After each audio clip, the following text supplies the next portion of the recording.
Bienvenidos a Historia Aburrida para Dormir. En este video vamos a hacer un viaje tranquilo y pausado hacia una época fascinante, la Edad Media. Pero no hablaremos de batallas épicas ni de conquistas grandiosas. No, esta noche nos centraremos en algo mucho más íntimo, más personal. Nos preguntaremos: ¿serías considerado bello o bella si vivieras en la Edad Media? Durante los próximos minutos exploraremos los estándares de belleza de aquellos siglos lejanos. Descubriremos qué características físicas eran admiradas, qué rasgos se buscaban, qué cuerpos se consideraban perfectos. Y quizás, al final de este recorrido, te sorprendas al descubrir cuánto han cambiado nuestras ideas sobre la belleza, o cuánto en realidad permanecen iguales en su esencia. Así que ponte cómodo, relájate, cierra los ojos si lo deseas, y deja que tu mente viaje hacia atrás en el tiempo, hacia castillos de piedra, hacia pueblos amurallados, hacia catedrales góticas que se alzaban hacia el cielo. No olvides darle me gusta al video, suscribirte al canal y compartir en los comentarios desde dónde nos estás escuchando esta noche. Bien, comencemos nuestro viaje. Imagina por un momento que despiertas una mañana y ya no estás en tu habitación moderna. El colchón bajo tu cuerpo es diferente, más firme, relleno de paja o lana. Las sábanas son ásperas, tejidas a mano. La luz que entra por la ventana es tenue, filtrada a través de contraventanas de madera, porque el cristal es un lujo que pocos pueden permitirse. Te levantas despacio, sintiendo el frío del suelo de piedra bajo tus pies descalzos. No hay espejo de cuerpo entero esperándote. De hecho, si hay algún espejo en tu hogar, es pequeño, del tamaño de tu palma, hecho de metal pulido que refleja tu imagen de forma borrosa y oscura. Los espejos de vidrio existen, sí, pero son extraordinariamente caros, objetos de lujo reservados para los muy ricos. Estás en la Edad Media, un período que abarca aproximadamente 1000 años desde la caída del Imperio Romano de Occidente en el año 476 hasta el descubrimiento de América en 1492, aunque estos límites son flexibles y varían según a quien le preguntes. 1000 años es mucho tiempo.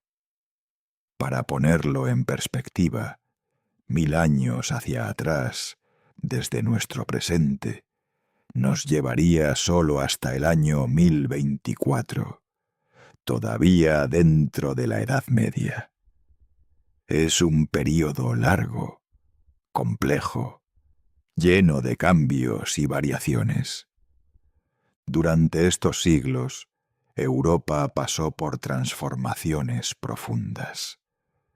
Vio el auge y la caída de reinos, la propagación del cristianismo en cada rincón del continente, las cruzadas hacia Tierra Santa, la construcción de catedrales majestuosas, el desarrollo de las universidades, la peste negra que diezmó poblaciones enteras y mucho más.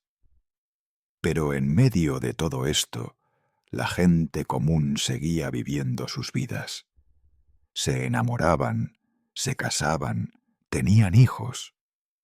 Y como en cualquier época, se preocupaban por su apariencia. Porque sí, incluso en la Edad Media, a la gente le importaba cómo lucía. Es un error común pensar que las personas medievales no se preocupaban por la belleza o la higiene.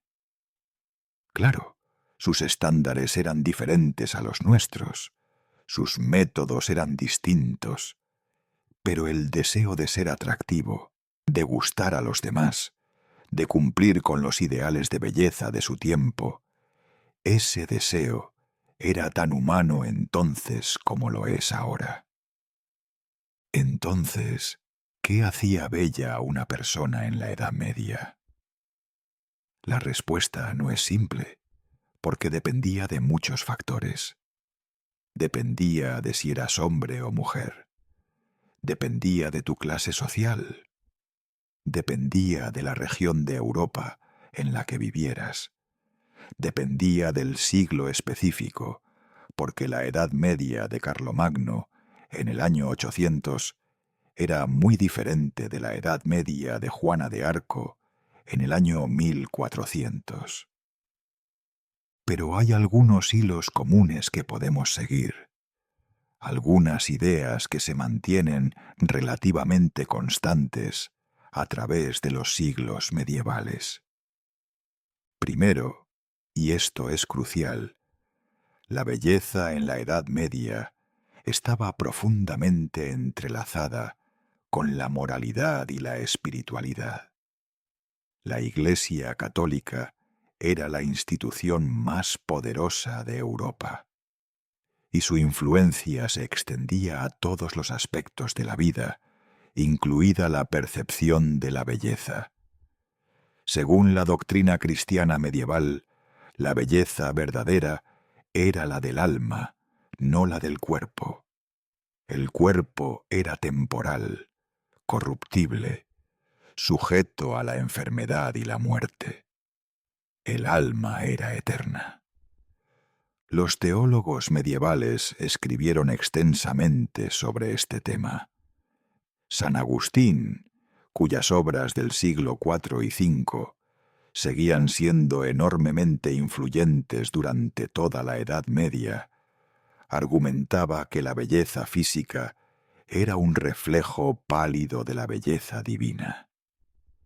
La verdadera belleza, decía, residía en acercarse a Dios, en vivir una vida virtuosa, en cultivar las cualidades del alma como la humildad, la castidad, la caridad. Esto significaba que, teóricamente al menos, dedicar demasiada atención a la apariencia física era visto con sospecha. La vanidad era un pecado, uno de los 7 pecados capitales. Pasar horas frente al espejo, aplicar cosméticos elaborados, vestir ropas excesivamente lujosas. Todo esto podía ser interpretado como una señal de un alma corrompida, más preocupada por lo terrenal que por lo celestial. Los sermones de la época están llenos de advertencias contra la vanidad, especialmente dirigidas a las mujeres.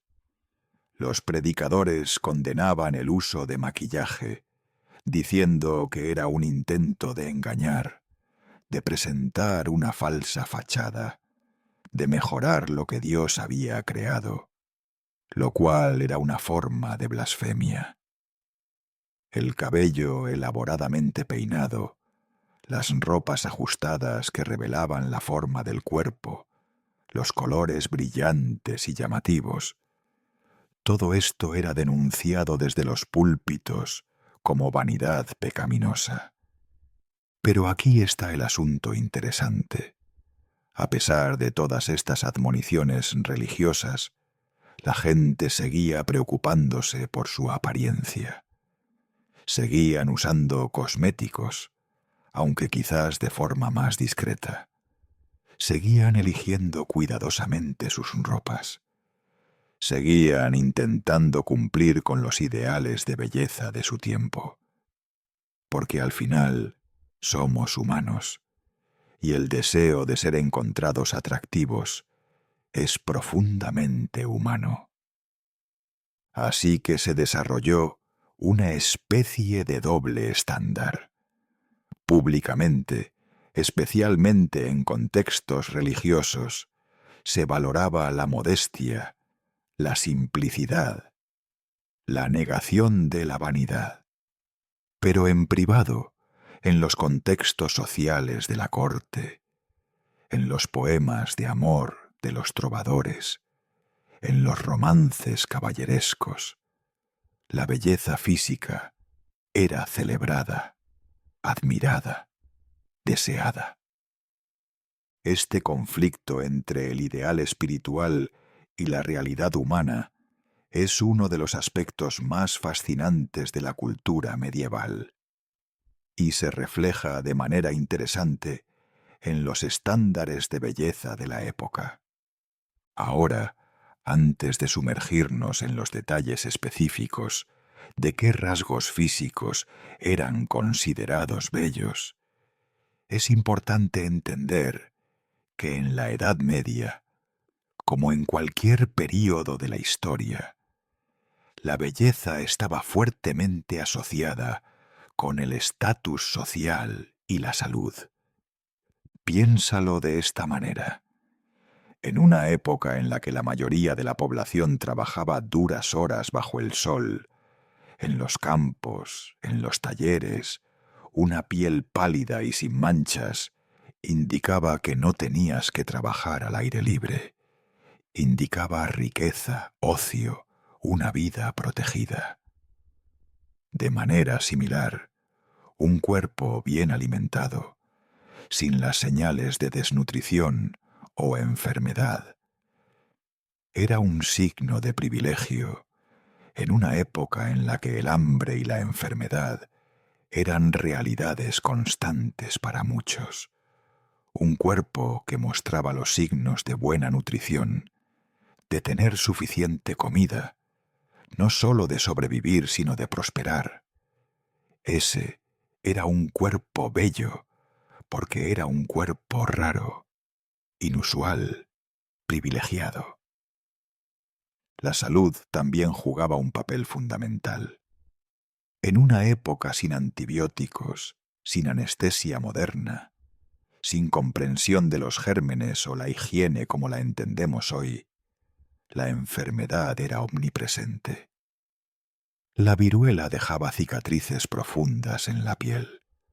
La lepra, aunque menos común de lo que a veces imaginamos, causaba deformidades visibles y llevaba al ostracismo social. Las infecciones dentales, increíblemente comunes, podían desfigurar el rostro. Una persona con una piel clara y sin marcas, con dientes razonablemente intactos, con todos sus miembros funcionales, ya estaba por encima del promedio en términos de lo que la época consideraba presentable. Entonces, cuando hablamos de belleza medieval, no estamos hablando solo de preferencias estéticas arbitrarias. Estamos hablando de marcadores visibles de clase, salud y, en cierto sentido, de haber sido favorecido por la fortuna. La belleza no era democrática, no era algo que todos pudieran alcanzar por igual. Estaba estratificada, como lo estaba toda la sociedad medieval. Imagina que caminas por una ciudad medieval típica. Las calles son estrechas, sin pavimentar en su mayoría, llenas de barro cuando llueve. El aire huele a humo de leña, a estiércol animal, a los diversos oficios que se practican en talleres abiertos. El curtidor con sus pieles empapadas en orina, el herrero con su fragua humeante, el panadero con su horno de leña. Las casas se apiñan unas contra otras, sus pisos superiores sobresaliendo sobre la calle, bloqueando la luz del sol. La gente que ves en estas calles muestra una enorme variedad en apariencia. Los campesinos que han venido del campo para vender sus productos en el mercado tienen la piel curtida por el sol, manos callosas, ropas simples, hechas de lana áspera sin teñir o teñida en tonos pardos y grises que ocultan mejor la suciedad. Sus rostros muestran las líneas del trabajo duro, de las preocupaciones constantes sobre el clima y las cosechas. Los artesanos de la ciudad, miembros de los gremios, visten un poco mejor. Sus ropas están hechas de materiales de mejor calidad, quizás con algunos toques de color. Un sombrerero lleva, naturalmente, uno de sus propios productos. Un orfebre puede tener un broche de plata sujetando su capa. Pero aún así, su apariencia es modesta, práctica, diseñada para el trabajo. Y luego, ocasionalmente, ves pasar a alguien diferente. Quizás un noble menor, o un mercader rico, o un funcionario de la iglesia. La diferencia es inmediatamente visible. Las telas de sus ropas son más finas, de lana de mejor calidad, o incluso de seda si son muy ricos. Los colores son más brillantes, más intensos, púrpuras profundos, rojos vívidos, azules ricos. Estos tintes son caros, especialmente los tonos más saturados. La forma de sus ropas es más elaborada, con más tela, lo cual en sí mismo es un signo de riqueza porque la tela es cara. Pueden llevar joyas, anillos, broches, collares. Su piel es visiblemente más pálida, más cuidada. Se mueven con una cierta confianza, una postura que viene de nunca haber tenido que encorvarse sobre un arado o cargar pesados fardos. Esta es la realidad de la belleza medieval. No es solo cuestión de tener la nariz del tamaño correcto o el color de ojos apropiado. Es una presentación completa que comunica inmediatamente tu lugar en la jerarquía social. Y debido a que la movilidad social era extremadamente limitada en la sociedad feudal, tu apariencia era en gran medida determinada por las circunstancias de tu nacimiento. Pero dentro de cada nivel social todavía había gradaciones de belleza, ideales a los que aspirar, formas de maximizar el atractivo propio. Y estos ideales, aunque influenciados por consideraciones prácticas de clase y salud, también tenían sus propias especificidades, sus propias modas y tendencias. Para las mujeres, que es donde más documentación tenemos sobre estándares de belleza gracias a la literatura romántica y cortesana de la época, el ideal era bastante específico. Los poetas trovadores de la Alta Edad Media, especialmente en el sur de Francia, escribieron extensamente sobre la belleza femenina. Sus poemas describen a la dama perfecta una y otra vez, con tal consistencia que podemos reconstruir un retrato bastante claro. La belleza femenina ideal comenzaba con el cabello. El cabello debía ser largo, muy largo, idealmente llegando hasta las caderas o incluso más abajo, y el color importaba enormemente. El cabello rubio, dorado, del color del oro o del trigo maduro al sol, era el más admirado. Los poetas lo describían en términos casi irreverentes, comparándolo con hilos de oro, con la luz del sol capturada. Había una razón práctica para esta preferencia. El cabello rubio era relativamente raro en muchas partes de Europa, especialmente en el sur, lo que lo hacía exótico y valioso. Pero también había una dimensión simbólica. El oro era el metal más precioso, asociado con la realeza y lo divino. El cabello dorado llevaba esas mismas asociaciones. El cabello rojo, por otro lado, era visto con sospecha.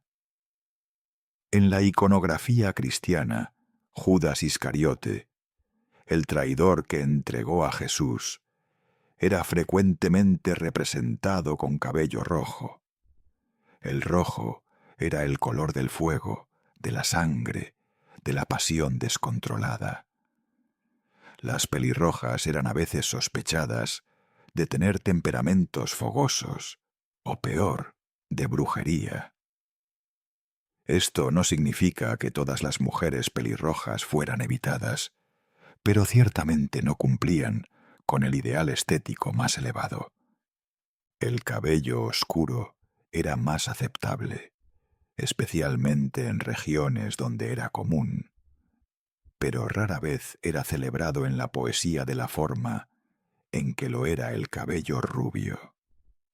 Sin embargo, un cabello oscuro brillante, bien cuidado, todavía podía ser considerado atractivo, especialmente si la mujer tenía otros rasgos que cumplían con el ideal.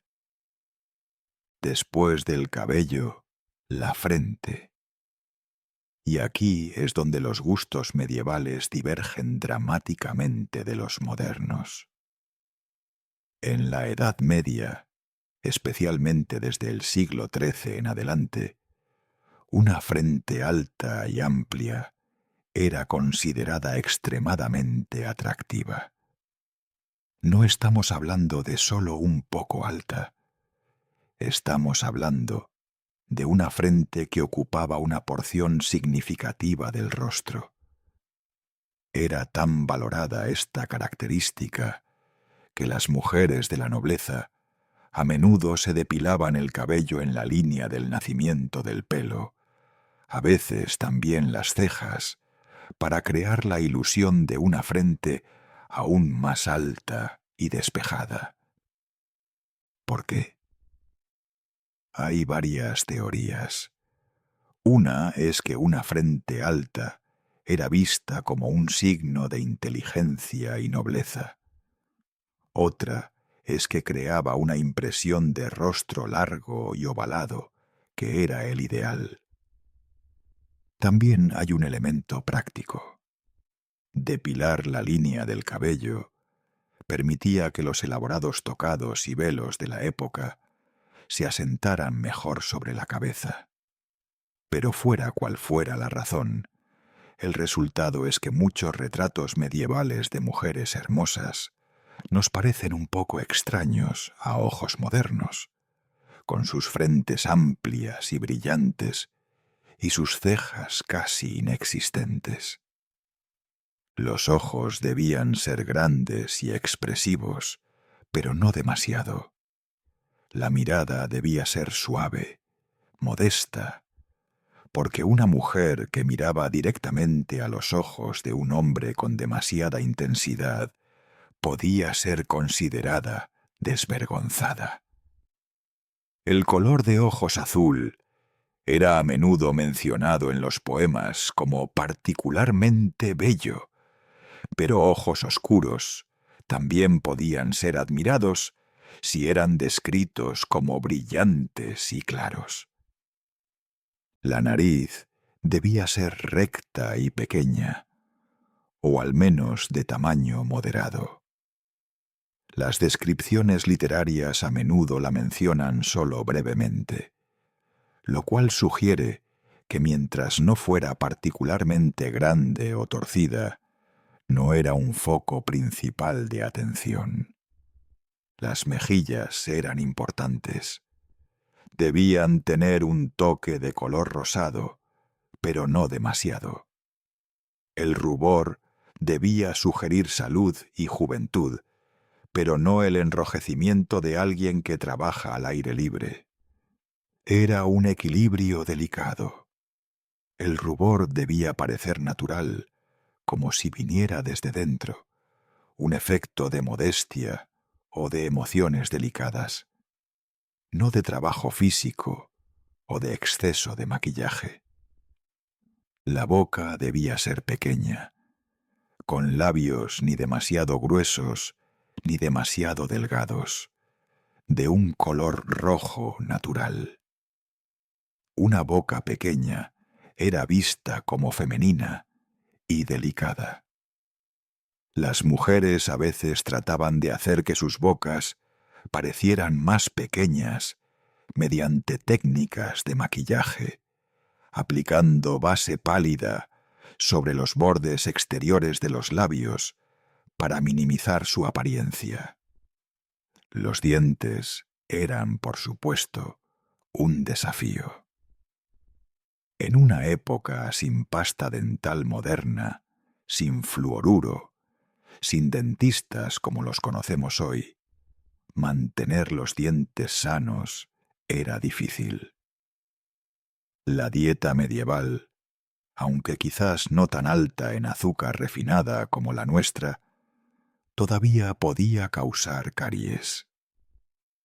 La falta de higiene dental adecuada significaba que muchas personas perdían dientes a edades relativamente jóvenes.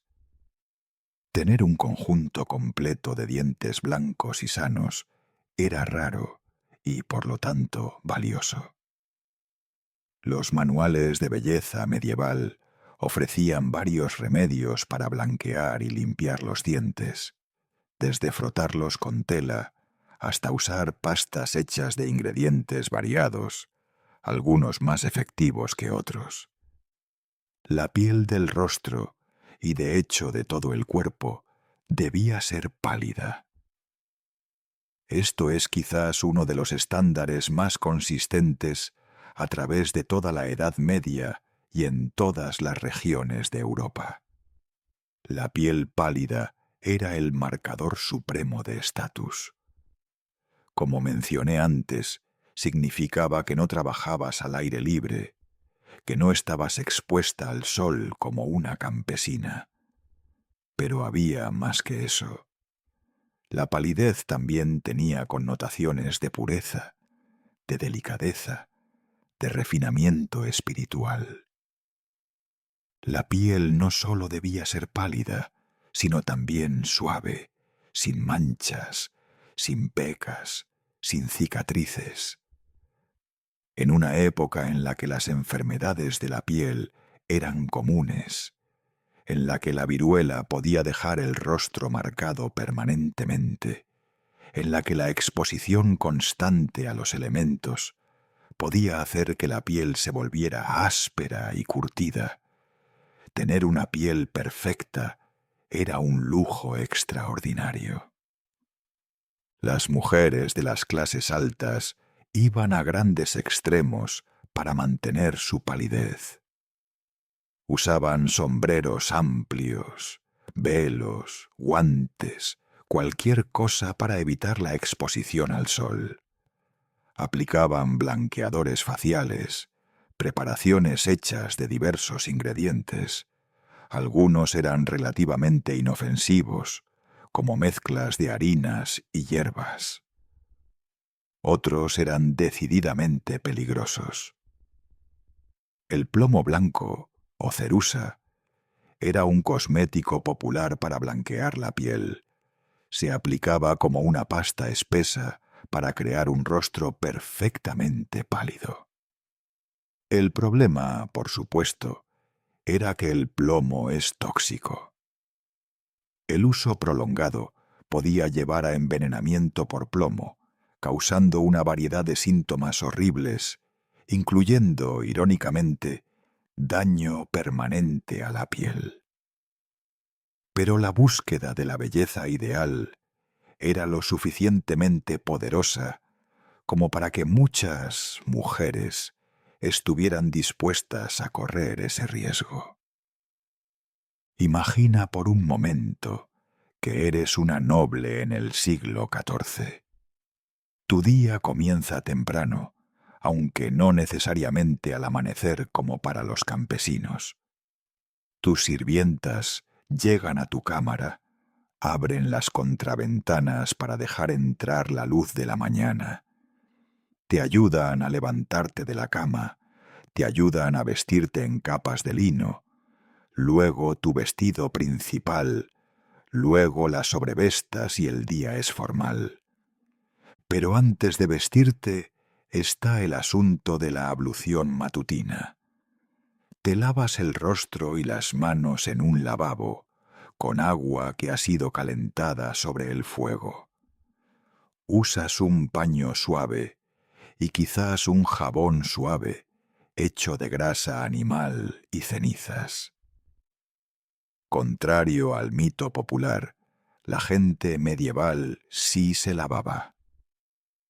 No se bañaban con la frecuencia que nosotros lo hacemos, ¿cierto?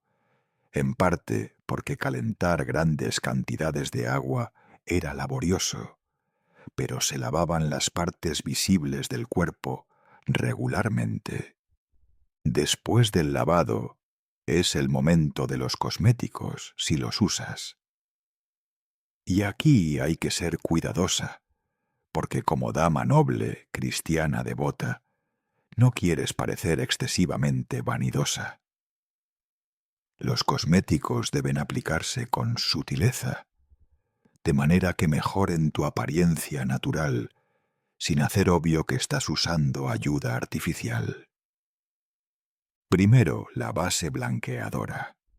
Tu doncella mezcla la preparación, quizás cerusa, si tu familia es lo suficientemente rica y estás dispuesta a usarla, a pesar de los susurros sobre sus peligros, o tal vez una mezcla más segura de harina de trigo y hierbas. Se aplica suavemente sobre tu rostro, cuello, y si tu vestido lo permite, sobre tu escote. El efecto es una piel uniforme, pálida, casi traslúcida. Luego, un toque muy ligero de color en las mejillas. Esto podría ser un poco de cochinilla, un tinte rojo hecho de insectos triturados, mezclado con grasa o cera para hacer una especie de rubor. O podrías simplemente pellizcarte las mejillas suavemente para traer un poco de color natural. Lo mismo con los labios, un toque muy sutil de rojo, o simplemente mantenerlos hidratados con un bálsamo para que tengan un brillo natural. Tus cejas, si no están depiladas completamente para enfatizar tu frente alta, al menos están arregladas, con cualquier pelo errante cuidadosamente removido. Algunos manuales de belleza sugieren oscurecer las cejas con hollín o antimonio, pero esto debe hacerse con extrema ligereza. Finalmente, tus ojos. Algunas mujeres medievales usaban gotas hechas de extracto de belladona para dilatar sus pupilas, haciéndolas parecer más grandes y brillantes. Belladona literalmente significa bella dama en italiano, y se llamaba así precisamente por este uso cosmético. Pero era peligroso. La belladona es venenosa, y su uso podía causar visión borrosa, sensibilidad a la luz, y en dosis altas, síntomas mucho más graves. Con tu rostro preparado, viene el cabello. Si tienes el cabello largo y hermoso, que cumple con el ideal, Es un activo que debe ser exhibido, pero modestamente. Las mujeres casadas en la Edad Media, especialmente desde el siglo XII en adelante, generalmente cubrían su cabello en público. Era un signo de modestia y respetabilidad. El cabello descubierto era para las doncellas vírgenes y las prostitutas, dos extremos del espectro de feminidad. Así que tu cabello es cepillado meticulosamente hasta que brilla. Esto en sí mismo es un proceso largo, porque tu cabello es muy largo y necesita ser desenredado con cuidado. Se usan peines de madera o marfil y tal vez un poco de aceite perfumado para añadir brillo y fragancia. Luego, tu cabello es trenzado o recogido de alguna manera elaborada y cubierto. La cubierta puede ser un velo simple de lino o, en ocasiones más formales, un tocado elaborado. Los tocados medievales son extraordinariamente variados, desde el simple barboquejo que enmarca el rostro, hasta los elaborados jenines en forma de cono, que se volvieron populares en el siglo XV. Tu vestido también comunica tu estatus y, por extensión, tu belleza. Las telas son ricas, los colores son profundos.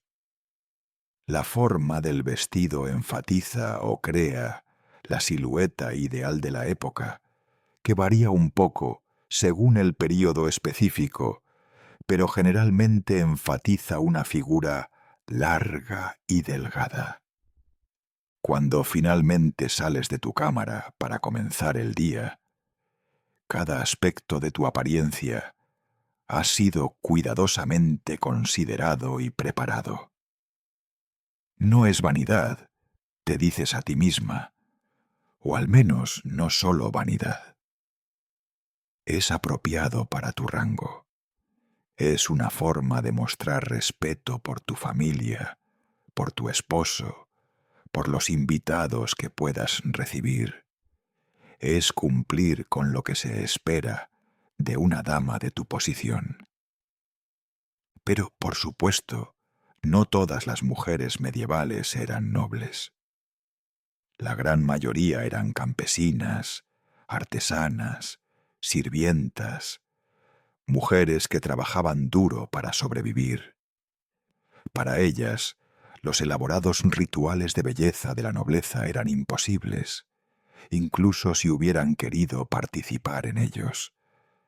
No tenían el tiempo, no tenían los recursos, no tenían acceso a los cosméticos caros o las ropas lujosas. Pero esto no significa que no se preocuparan por su apariencia.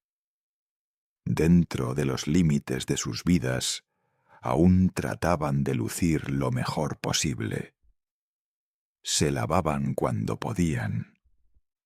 Mantenían su cabello limpio y peinado, aunque el peinado fuera simple. Remendaban sus ropas, las mantenían lo más limpias posible. En días especiales, días de fiesta o festivales, tal vez añadían un toque de color a su vestimenta, una cinta en el cabello, un broche simple. Y en las comunidades campesinas había sus propios estándares de belleza, que tal vez eran más prácticos que los de la nobleza, pero no menos reales.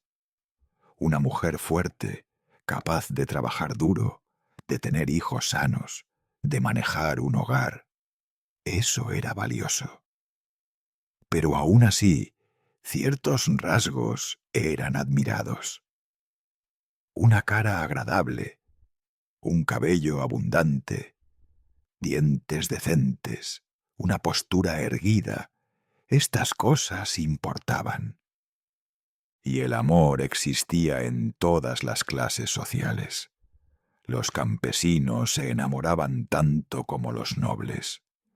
Y cuando un joven campesino miraba a una joven campesina y sentía su corazón acelerarse, estaba respondiendo a su propia noción de belleza, formada por su cultura, por lo que veía a su alrededor, por lo que era posible y alcanzable en su mundo.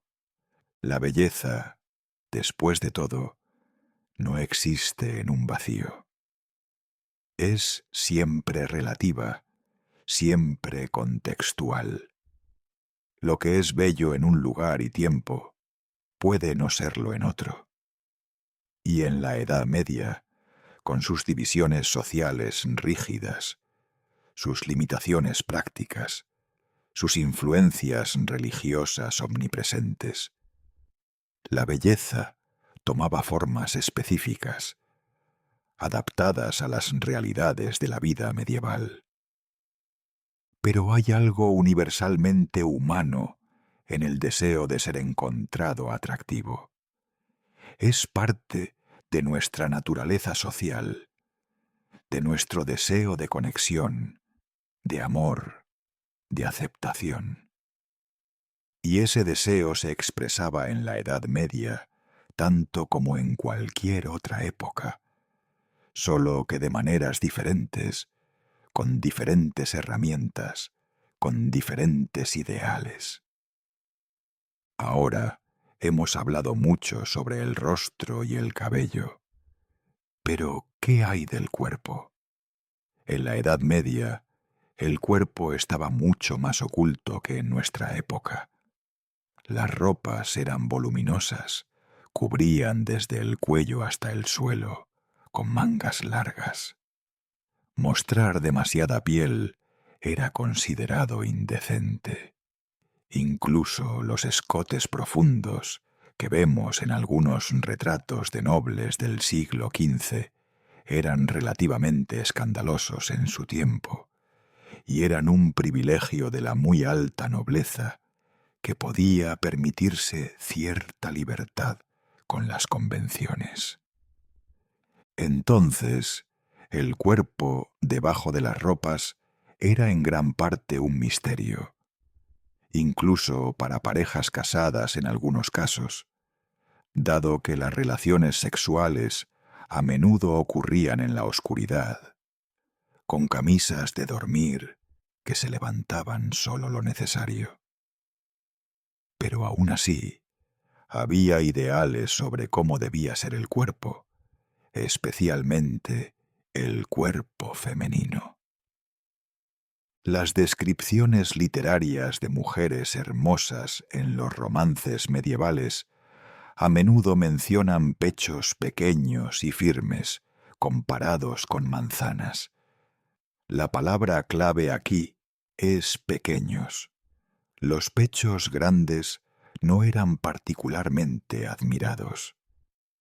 De hecho, en algunas fuentes médicas y morales medievales, los pechos grandes eran vistos como un signo de tendencias lujuriosas o de maternidad excesiva.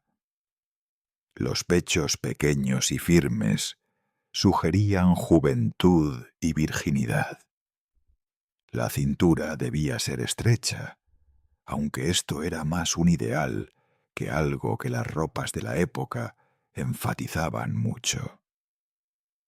En la alta Edad Media, los vestidos tendían a ser bastante sueltos, cayendo en líneas verticales desde los hombros. No fue hasta la Baja Edad Media que los vestidos comenzaron a ceñirse más a la cintura, a veces con la ayuda de cordones ajustados. Las caderas debían ser moderadas. Una figura extremadamente curvilínea no era el ideal. En cambio, la silueta preferida era más bien esbelta, vertical, elegante. Piensa en las figuras en las iluminaciones de manuscritos medievales, esas mujeres largas y delgadas, con sus vestidos que fluyen. Esa era la forma idealizada. La altura era valorada, pero no excesivamente. Una mujer demasiado alta podía parecer poco femenina. Una mujer muy baja podía parecer infantil. La altura media a media alta era probablemente ideal, aunque esto rara vez se discute explícitamente en las fuentes. Las manos y los pies merecen una mención especial. Las manos debían ser pequeñas, delicadas, con dedos largos y delgados. Las manos eran una de las pocas partes del cuerpo que se mostraban regularmente, así que recibían atención. Las manos de una noble eran suaves, sin callos, con uñas limpias y cuidadas. Algunos manuales de belleza ofrecían recetas para hacer las manos más blancas y suaves, usando mezclas de almendras molidas, miel y otros ingredientes. Los pies también debían ser pequeños. Esto probablemente tenía tanto que ver con el simbolismo como con la estética pura. Pies pequeños sugerían delicadeza, feminidad, una cierta indefensión que era parte del ideal de feminidad medieval. Pero dado que los pies estaban casi siempre ocultos bajo las largas faldas, eran menos una preocupación pública que las manos. Hay que mencionar también que la limpieza corporal, aunque no en el nivel obsesivo que practicamos hoy, era considerada parte de la belleza. Los baños públicos eran comunes en las ciudades medievales, especialmente en la Alta Edad Media. La gente iba a estos baños no solo para lavarse, sino también para socializar. Los baños eran lugares donde hombres y mujeres, a veces juntos, a veces en días o áreas separadas, podían relajarse en agua caliente, conversar, incluso comer y beber. Sin embargo, la actitud hacia los baños cambió un poco con el tiempo. Durante los brotes de peste negra en el siglo XIV, algunos médicos comenzaron a argumentar que los baños podían abrir los poros y hacer que el cuerpo fuera más susceptible a la enfermedad. Este miedo, combinado con preocupaciones morales sobre la inmoralidad que supuestamente ocurría en los baños públicos, que a veces eran también burdeles encubiertos, llevó a un declive en la cultura del baño hacia finales de la Edad Media. Pero incluso cuando los baños completos se volvieron menos frecuentes, la gente seguía lavándose.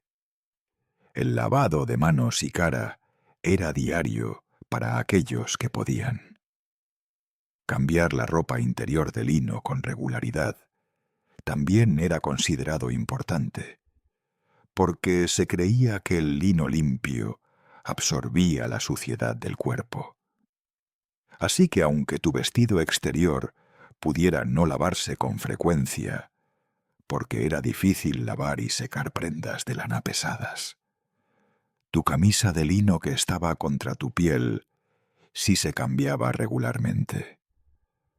Los olores corporales eran una preocupación y se combatían principalmente con perfumes y hierbas aromáticas. Los ricos usaban perfumes caros, importados de Oriente. Los menos ricos usaban hierbas locales como lavanda, romero, rosa.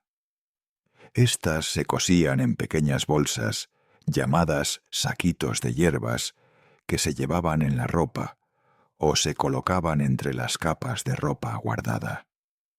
El objetivo era que tu persona y tus ropas llevaran un aroma agradable.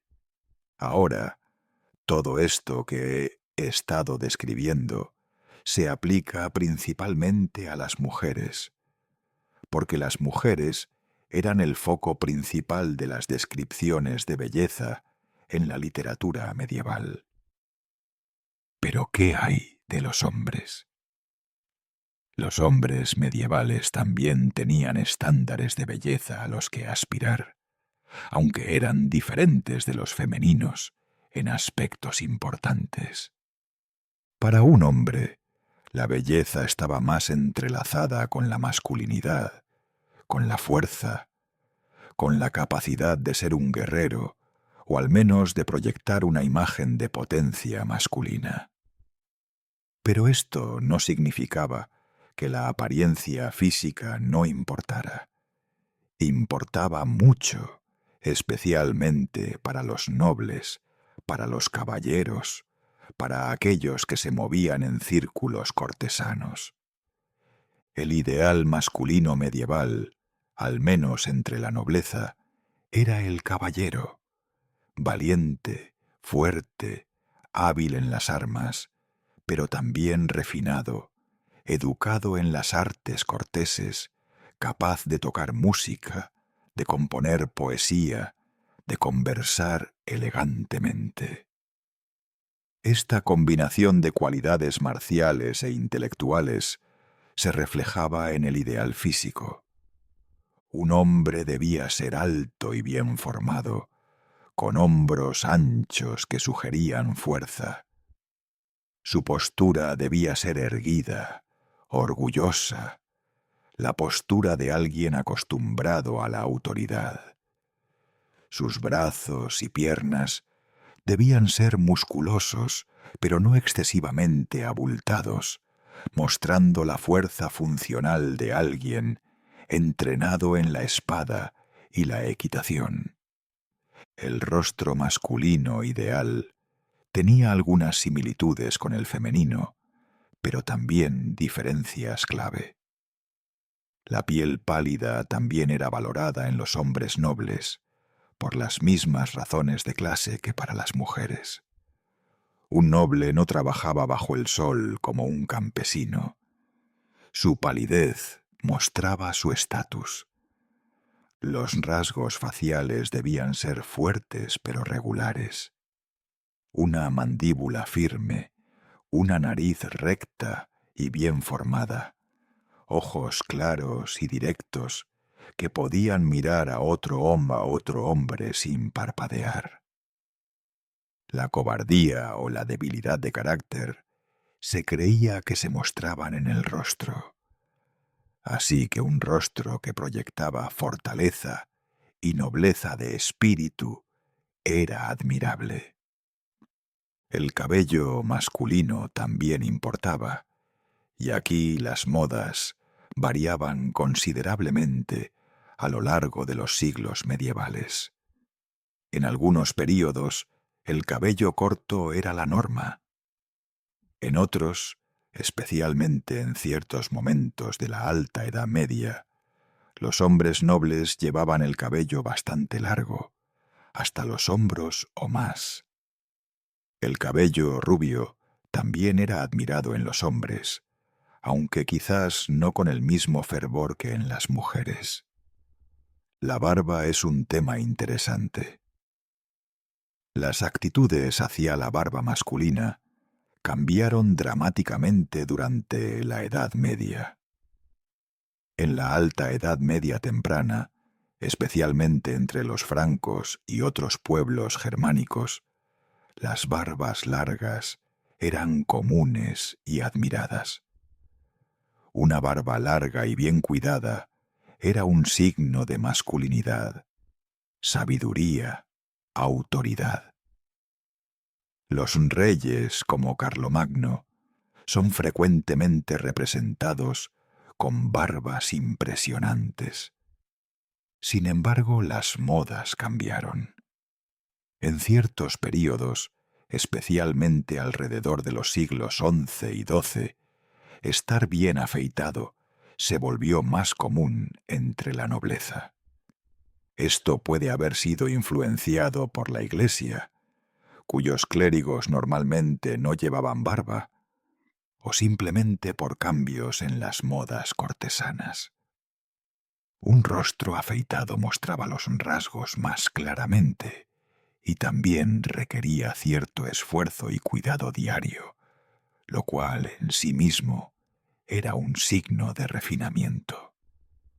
Pero luego, hacia finales de la Edad Media, las barbas volvieron a estar de moda, aunque generalmente más cortas y mejor recortadas que las barbas largas y salvajes de los guerreros germánicos primitivos. Una barba bien cuidada mostraba que un hombre tenía el tiempo y los medios para mantener su apariencia. Los bigotes también entraban y salían de moda. Algunos períodos preferían el rostro completamente afeitado, otros permitían bigotes sin barba, otros favorecían el conjunto completo de barba y bigote. Para un hombre joven noble, el proceso de prepararse por la mañana era menos elaborado que para una mujer, pero aún así requería atención. Si estaba siguiendo la moda del rostro afeitado, esto significaba un afeitado cuidadoso. Las navajas de afeitar medievales eran simples hojas afiladas, y afeitarse era un proceso que requería habilidad para evitar cortarse. Algunos hombres ricos tenían sirvientes que los afeitaban. Otros lo hacían ellos mismos. El cabello debía ser peinado, y si era largo, tal vez trenzado o atado de alguna manera ordenada. Algunos hombres usaban aceites o pomadas para mantener su cabello en su lugar y añadir brillo. La vestimenta masculina noble también era elaborada, aunque de manera diferente a la femenina. Los colores ricos, las telas finas, los adornos como broches y cinturones decorados, todo esto comunicaba estatus.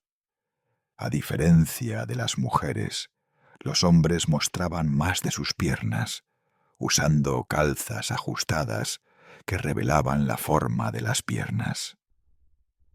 Tener piernas bien formadas, musculosas pero no demasiado gruesas, era considerado atractivo. Los zapatos masculinos también podían ser bastante elaborados. En ciertos períodos, especialmente en el siglo XIV y principios del XV, los zapatos con puntas extremadamente largas, llamados poulains o cracovers, estaban de moda entre los nobles. Las puntas podían extenderse varios centímetros más allá de los dedos del pie, a veces tan largas que tenían que ser rellenadas con musgo o pelo para mantener su forma. Cuanto más larga la punta, más alto el estatus de quien los llevaba, hasta el punto de que en algunos lugares se promulgaron leyes suntuarias intentando limitar la longitud de los zapatos según la clase social. Para los hombres comunes, campesinos y artesanos, el ideal de belleza era muy diferente. La fuerza física pura era más valorada que la elegancia refinada. Un hombre que podía trabajar todo el día en los campos, que podía levantar cargas pesadas, que tenía la resistencia para las largas horas de labor, ese era un hombre valioso. Su belleza, si se le puede llamar así, era funcional. Pero incluso entre los campesinos, ciertos rasgos eran admirados. Una estatura robusta, un rostro sin desfigurar por enfermedad o lesión, dientes razonablemente buenos, y también la higiene básica aunque las oportunidades para mantenerla fueran limitadas. Un hombre que se mantenía relativamente limpio, cuya ropa no estaba completamente andrajosa, que se peinaba el cabello, mostraba respeto por sí mismo y por los demás. Es importante recordar que en la sociedad medieval, la mayoría de los matrimonios, especialmente entre la nobleza y la clase alta, eran arreglos prácticos basados en consideraciones de propiedad, alianzas familiares y dote. El amor romántico existía, por supuesto, pero no era necesariamente la base del matrimonio. Sin embargo, esto no significa que la atracción física no jugara ningún papel. Incluso en un matrimonio arreglado, era preferible si los cónyuges se encontraban al menos pasablemente atractivos el uno al otro. Y en las clases más bajas, donde había más libertad para elegir pareja, la atracción física podía jugar un papel más importante. Los torneos y justas de la nobleza eran, entre otras cosas, oportunidades para que los jóvenes caballeros se exhibieran, vestidos con sus mejores armaduras pulidas, montando sus mejores caballos, demostrando su habilidad marcial, estaban esencialmente participando en una forma de exhibición de cortejo. Las damas nobles observaban desde las gradas, y un caballero que se desempeñaba bien podía ganar no solo premios, sino también admiración femenina. La tradición del amor cortés, que floreció especialmente en el sur de Francia, en los siglos XI y XII, codificó todo un sistema de cortejo romántico. Un caballero elegía a una dama, usualmente de rango superior al suyo y frecuentemente casada, para adorar desde lejos. Él le componía poemas, cantaba canciones en su honor, realizaba hazañas de armas en su nombre, todo mientras mantenía, teóricamente al menos, una distancia respetuosa. La dama, a su vez, debía ser inalcanzable, perfecta, un ideal de belleza y virtud. Este sistema del amor cortés era en parte un juego literario, una fantasía, pero también reflejaba y reforzaba ciertos ideales de belleza y comportamiento. La dama perfecta del amor cortés era, físicamente, exactamente lo que he descrito. Cabello rubio dorado, piel pálida, ojos brillantes, figura esbelta.